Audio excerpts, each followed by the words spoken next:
राजस्थान, ये नाम सुनते ही हमारे जहन में रंग, संस्कृति और त्योहारों की तस्वीरें उभर आती हैं। यहाँ की परंपराएं सदियों पुरानी हैं, लेकिन क्या आपने सोचा है कि ये आजकल खबरों में क्यों है? चलिए, आज इसी सांस्कृतिक यात्रा की गहराइयों में उतरते हैं। तो सवाल यही है कि हजारों साल पुरानी ये परंपराएं आज अचानक चर्चा का विषय क्यों बन गई? इसका जवाब हमें एक महान कलाकार के सम्मान में मिलता है, जिन्होंने इन उत्सवों को एक बार फिर से सुर्खियों में ला दिया है। वजह है ये जयपुर की मशहूर मांड गायिका बतूल बेगम।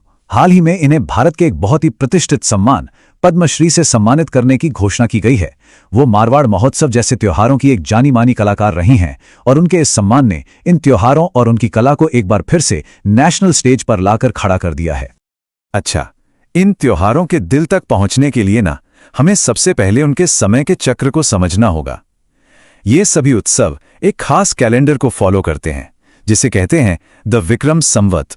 देखिए, विक्रम संवत जो है वो चंद्रमा की चाल पर आधारित है, इसीलिए इसे लूनर कैलेंडर कहते हैं।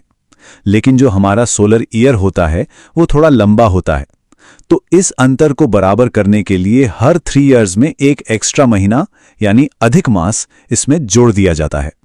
और हाँ, इसी वजह से इन त्योहारों की तारीखें हमारे रेगुलर ग्रिगोरियन कैलेंडर के हिसाब से हर साल बदलती रहती हैं। राजस्थान के त्योहारों का जो चक्र है वो पूरी तरह से प्रकृति के साथ चलता है। इसकी शुरुआत होती है श्रावण महीने में मॉनसून की पहली बूंदों से। भाद्रपद में ये त्योहारों से लबालब भर जाता है। ऑटम में इसकी भव्यता अपने चरम पर होती है और स्प्रिंग में होली और गणगौर के साथ ये चक्र पूरा होता है। तो चलिए, अपनी इस यात्रा की शुरुआत करते हैं मॉनसून की बौछारों के साथ, जो अपने साथ लेकर आते हैं राजस्थान के कुछ सबसे जिंदा दिल त्योहार। राजस्थान में 2 प्रमुख तीज मनाई जाती हैं। श्रावण महीने में छोटी तीज से त्योहारों के चक्र की ऑफिशियल शुरुआत होती है। फिर भाद्रपदा महीने में आती है बड़ी तीज, जिसे कजली तीज भी कहते हैं, और इसका सबसे शानदार उत्सव आपको बूंदी शहर में देखने को मिलेगा। मानसून के बाद आता है भाद्रपदा का महीना, जो राजस्थान में सबसे खास माना जाता है। और ये खास इसलिए है क्योंकि ये महीना 3 बड़े बड़े देवता मेलों का गवाह बनता है, जिससे पूरा प्रदेश भक्ति और उत्सव में सराबोर हो जाता है। ये तीनों मेले यहाँ के लोक देवताओं को समर्पित हैं। गोगा जी का मेला लगता है कृष्ण पक्ष की नवमी को, रामदेव जी का मेला शुक्ल पक्ष की द्वितीया को और तेजा जी का मेला शुक्ल पक्ष की दशमी को। ये तीनों मेले राजस्थान की लोक आस्था की गहरी जड़ों का प्रतीक हैं। तो जैसे ही मॉनसून विदा लेता है, ऑटम की सुनहरी धूप अपने साथ भव्य उत्सवों का मौसम लेकर आती है। ये है दशहरा का असली सार, बुराई पर अच्छाई की जीत का पर्व।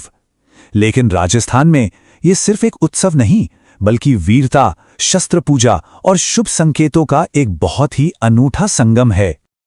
और जब दशहरा की बात होती है तो कोटा का दशहरा पूरे भारत में मशहूर है। इसकी शुरुआत महाराव माधो सिंह ने की थी और इसे लोकप्रिय बनाने का श्रेय महाराव उम्मेद सिंह को जाता है। इस दिन शस्त्र पूजा का एक खास महत्व है और लीलतांस पक्षी के दर्शन को बेहद शुभ माना जाता है। ऑटम की सबसे रोशन रात होती है शरद पूर्णिमा, और खास बात यह है कि इस एक ही रात को राजस्थान 2 अलग अलग लेकिन बेहद महत्वपूर्ण सांस्कृतिक उत्सव मनाता है।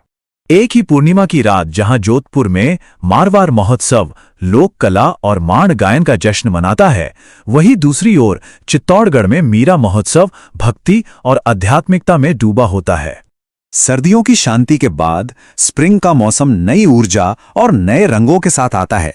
यह हमारे इस उत्सव के चक्र का अंतिम और सबसे जीवंत पड़ाव है, जो एक नई शुरुआत का भी संकेत देता है। राजस्थान में होली सिर्फ एक त्योहार नहीं, बल्कि इसके कई रूप हैं। यहाँ के हर क्षेत्र की अपनी एक खास होली है, जैसे भिनाई की कोडामार होली, महावीर जी की लट्ठीमार होली और यहाँ तक कि बाड़मेर की अनोखी पत्थरमार होली भी है। और फिर आता है गणगौर, जो त्योहारों के इस चक्र का ग्रैंड फिनाले है। ये पूरे 18 दिनों तक चलने वाला उत्सव देवी गौरी को समर्पित है और स्प्रिंग, फसल और वैवाहिक आनंद का प्रतीक है। जयपुर और उदयपुर में गणगौर का उत्सव देखने लायक होता है, लेकिन एक दिलचस्प बात यह है कि जैसलमेर में बिना गण यानी शिवा के केवल गौर की सवारी निकाली जाती है। यह त्योहार साल भर के उत्सवों का एक तरह से समापन करता है। तो ये था राजस्थान के उत्सवों का वार्षिक चक्र। चलिए इस पूरी रंगीन यात्रा को एक बार फिर से दोहराते हैं और इसके प्रवाह को समझते हैं। संक्षेप में कहें तो राजस्थानी त्योहारों का साल 4 स्टेजेस में घूमता है। ये मॉनसून में तीज के साथ शुरू होता है, ऑटम में दुशहरा के साथ अपनी भव्यता पर पहुंचता है, सर्दियों में एक शांत दौर से गुजरता है और स्प्रिंग में होली और गंगौर के साथ एक नए चक्र के लिए समाप्त हो जाता है। बतुल बेगम का सम्मान हमें याद दिलाता है कि ये परंपराएं सिर्फ इतिहास का हिस्सा नहीं बल्कि आज भी जिंदा हैं।